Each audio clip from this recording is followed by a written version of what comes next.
The alien fleet arrived in orbit, their silver warships blotting out the stars above Earth.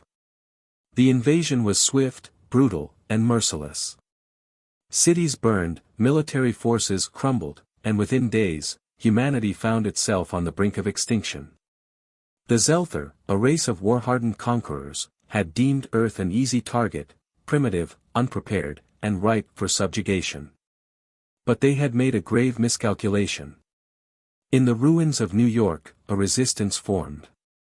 Not soldiers, not governments, those had fallen, but the people.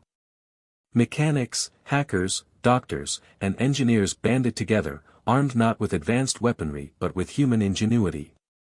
Among them was Carter Hayes, a former aerospace engineer who had once worked on classified propulsion technology. Now, he was a man with nothing to lose. The Xelthar underestimated human desperation. They assumed that without central leadership, humanity would scatter, broken and defeated. They did not anticipate the coordinated attacks on their supply lines, the sabotage of their outposts, and the sudden, inexplicable failures of their own technology. One by one, their ships fell out of the sky, their systems overridden by computer viruses engineered from obsolete Earth code, something the aliens' advanced AI could not comprehend. Carter and his team had cracked the key to disrupting the Xelthar systems, exploiting their dependence on highly efficient but rigid programming. With nothing but scavenged parts and sheer defiance, they turned humanity's final stand into an unexpected counteroffensive. The aliens, who had never encountered a species so unpredictable, began to falter. They had conquered hundreds of worlds, but none had fought like this. Then came the turning point. Carter led a daring assault on the Xelthar command ship, using a hijacked alien transport to infiltrate its core. The plan was simple: upload a virus capable of corrupting their entire fleet's navigation systems, forcing them into disarray. But as they fought their way through the corridors of the massive vessel, the team encountered something terrifying. Deep within the ship, the Xelthar were not alone. They were running from something worse than humanity. Contained in a reinforced chamber was an entity that sent shivers through the human fighters.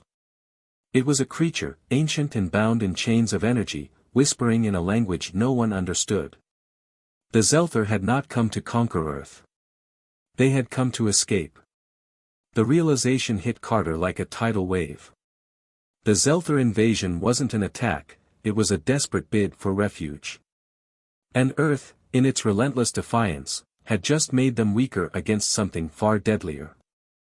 The entity stirred, sensing the chaos. The power grid faltered. The ship shuddered as its containment field flickered. In that moment, Carter had a choice: let the Xelthar fall, or make a gamble for the survival of both species. Against all instinct, he transmitted a message to the alien war leader, a towering figure clad in living armor.